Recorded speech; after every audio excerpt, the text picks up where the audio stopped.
হরে কৃষ্ণ। আজকে আমি আপনাদের শেখাবো হচ্ছে জ্ঞান সম্পর্কে বিভিন্ন বৈষ্ণব গুরুরা আমাদেরকে কী কী শ্লোক বা কথা বলে গিয়েছেন।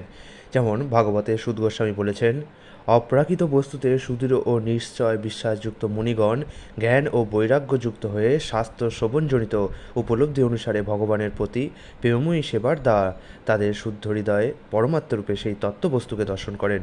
চৈতন্য চরিতামৃতের আদিলীলায় বলা হয়েছে, আলস্যবশত পাঠক যেন এই সমস্ত সিদ্ধান্তের আলোচনা শ্রবণ করার ব্যাপারে কখনো অবহেলা না করেন, কেননা এই সমস্ত আলোচনা অর্থাৎ ভক্তির বিষয় আলোচনার মাধ্যমে মন সুদৃঢ়ভাবে শ্রীকৃষ্ণের প্রতি অনুরক্ত হয়ে ওঠে। হিতোপদেশে বলা হয়েছে, বিদ্যা বিনয় দান করে। এছাড়াও একটা শ্লোক তো আমরা জানি, বুদ্ধি যস্য বলং তস্য, বুদ্ধি যার বল তার, অর্থাৎ জ্ঞান যতদিন না তার থাকছে ততদিন তার কোনো বলও থাকবে না।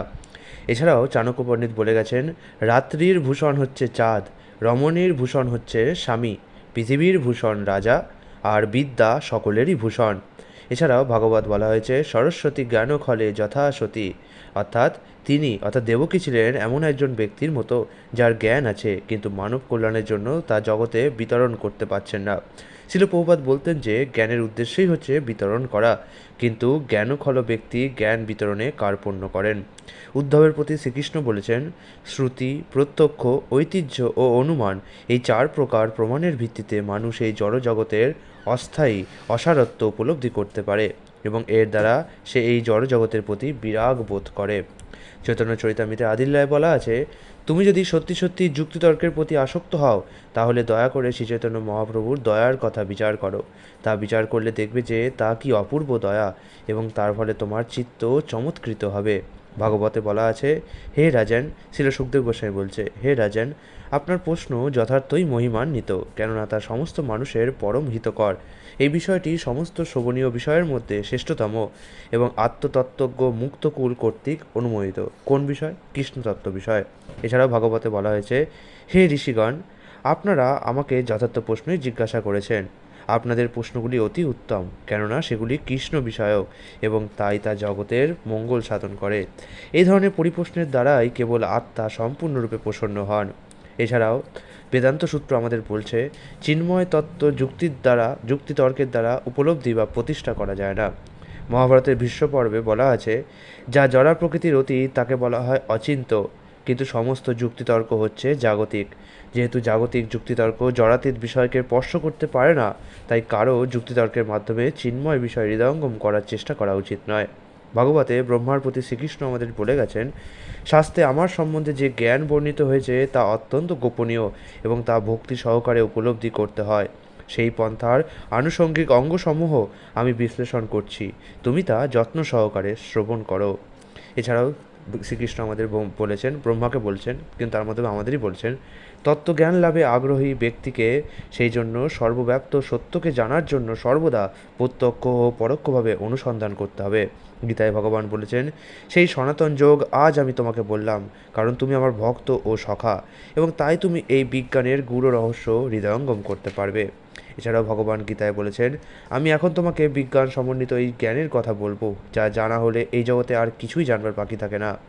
এছাড়াও ভগবান বলেছেন, বহু জন্মের পর তত্ত্বজ্ঞানী ব্যক্তি আমাকে সর্বকারণের পরম কারণরূপে জেনে আমার শরণাগত হন, সেই রূপ মহাত্মা অত্যন্ত দুর্লভ। হে অর্জুন, তুমি নির্মৎসর বলে তোমাকে আমি পরম বিজ্ঞান সমন্বিত সবচেয়ে গোপনীয় জ্ঞান উপদেশ করছি। সেই জ্ঞান প্রাপ্ত হয়ে তুমি দুঃখময় সংসার বন্ধন থেকে মুক্ত হও। এই সমস্ত জ্ঞান বিদ্যার রাজা, সমস্ত গুহ্যতত্ত্ব থেকেও গুহ্যতর, অতি পবিত্র এবং প্রত্যক্ষ অনুভূতির দ্বারা আত্ম উপলব্ধি প্রদান করে বলে প্রকৃত কর্ম। এই জ্ঞান অব্যয় ও সুখসাধ্য। গীতায় ভগবান বলছেন, জন্ম মৃত্যু জরা ব্যাধি দুঃখ প্রভৃতির দোষ দর্শন। এছাড়াও প্রজাপতি ব্রহ্মা আমাদের বলেছেন, হে ভগবান, তোমাকে ভক্তি করাই সর্বশ্রেষ্ঠ পদ। তা পরিত্যাগ করে যারা কেবল জ্ঞান লাভের জন্য, অর্থাৎ আমি ব্রহ্ম এটি জানবার জন্য নানা প্রকার ক্লেশ স্বীকার করেন, স্থূল তুষকে পেষণ করে যেমন চাল পাওয়া যায় না, তেমনই তাদের পরিশ্রম সম্পূর্ণরূপে ব্যর্থ হয়। এছাড়াও ভগবান প্রজাপতি ব্রহ্মা বলেছেন, হে ভগবান, কেউ যদি আপনার শ্রীপাদপদ্ম যুগলের কৃপার লেশমাত্রও লাভ করে থাকেন তাহলে তিনি আপনার মহিমা হৃদয়ঙ্গম করতে পারেন, কিন্তু যারা আপনার মহিমা সম্বন্ধে জল্পনা কল্পনা করে তারা দীর্ঘকাল বেদ অধ্যয়ন করেও আপনাকে জানতে পারে না। বাংলা প্রবাদ তো আপনারা জানেন, পাগলে কিনা বলে ছাগলে কিনা খায়। এছাড়াও ব্যাসদেবের প্রতি নারদমুনি বলছেন, যে বাণী জগৎ পবিত্রকারী ভগবানের মহিমা বর্ণনা করে না, তাকে সন্ত পুরুষেরা কাকেদের তীর্থ বলে বিবেচনা করেন। ভগবত ধামে নির্বাসকারী পরমহংসেরা যেখানে কোনো রকম আনন্দ অনুভব করেন না। ব্যাসদেবের প্রতি নারদমুনি বলছেন, পক্ষান্তরে যে সাহিত্য অন্তহীন পরমেশ্বরের নাম রূপ যশ লীলা আদির বর্ণনায় পূর্ণ, তা দিব্য শব্দতরঙ্গে পরিপূর্ণ এক অপূর্ব সৃষ্টি, যা এই জগতের উদ্ভ্রান্ত জনসাধারণের পাপ পঙ্কিল জীবনে এক বিপ্লবের সূচনা করে। এই অপ্রাকৃত সাহিত্য যদি নির্ভুলভাবে রচিত নাও হয়, তবুও তা সৎ ও নির্মল চিত্ত সাধুরা শ্রবণ করেন, কীর্তন করেন এবং গ্রহণ করেন। এছাড়াও ভাগবত বলছেন আমাদের, যেখানে ব্যাসদেবের প্রতি নারদমুনি আমাদের বলছেন, তত্ত্বদ্রষ্টা মহর্ষিরা যথাযথভাবে সিদ্ধান্ত করেছেন যে তপশ্চর্যা, বেদপাঠ, যজ্ঞ, মন্ত্রোচ্চারণ ও দান আদির একমাত্র উদ্দেশ্য হচ্ছে উত্তম শ্লোক ভগবানের অপ্রাকৃত লীলাবিলাসের বর্ণনা করা। এছাড়াও ভাগবত আমাদের বলছেন, কেউ হয়তো সমস্ত বৈদিক শাস্ত্রে পারদর্শী হতে পারেন, কিন্তু তিনি যদি পরমেশ্বরকে উপলব্ধি করতে ব্যর্থ হন, অর্থাৎ শ্রীকৃষ্ণকে উপলব্ধি করতে ব্যর্থ হন, তাহলে তার স্বাস্থ্যজ্ঞান দুগ্ধদানে অক্ষম গাভীর মতোই অর্থহীন। ভারবাহী পশুর মতোই স্বাস্থ্যের বোঝা বহন করেন তিনি। উদ্ধবের প্রতি ভগবান শ্রীকৃষ্ণের উক্তি, বুদ্ধিমত্তার সঙ্গে স্বাস্থ্য অধ্যয়ন করে কেউ যদি বৈদিক শাস্ত্রে পারদর্শী হন, কিন্তু তিনি যদি পরমেশ্বর ভগবানে তার মনকে স্থির করতে যত্ন না করেন, তাহলে তার সমস্ত প্রচেষ্টা নিঃসন্দেহে কঠোর পরিশ্রমের মাধ্যমে দুগ্ধদানে অক্ষম গাভীকে যত্ন নেওয়ার মতো। অন্যভাবে বলা চলে, কৃষ্ণতত্ত্ব জ্ঞানরহিত স্বাস্থ্য অনুশীলন পণ্ডশ্রম, তাতে কোনো বিশেষ ফল লাভ হয় না। এছাড়াও একটা বাংলা প্রবাদ আছে, শাখা চন্দ্র নেয়। একটি গাছের শাখার মধ্যে দিয়ে চন্দ্র দর্শনের যুক্তি। শিলপ্রপাত বলেন যে উপমাগুলি আমাদের অভিজ্ঞতালব্ধ জ্ঞানের সাহায্যে পারমার্থিক জ্ঞান লাভে সাহায্য করে। নরোত্তম দাস ঠাকুর প্রেম ভক্তি চন্দ্রিকায় বলেছেন, কর্মকাণ্ড জ্ঞানকাণ্ড কেবল বিষের ভাণ্ড, অমৃত বলিয়া যে বা খায়, নানাজনই সদা ফিরে কদর্থ ভক্ষণ করে তার জন্ম অধঃপাতে যায়।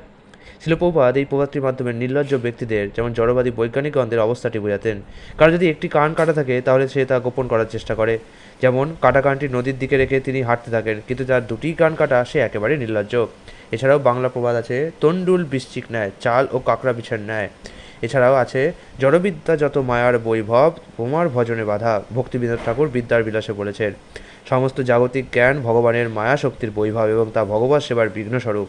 বাংলা প্রবাদ আছে, কূপমণ্ডুক নেয়, কূপের মধ্যে ব্যাঙের দর্শন, অর্থাৎ অল্প জ্ঞান, কিন্তু সেই জ্ঞান দিয়ে বলে আমি সব কিছু জানি। হরে কৃষ্ণ।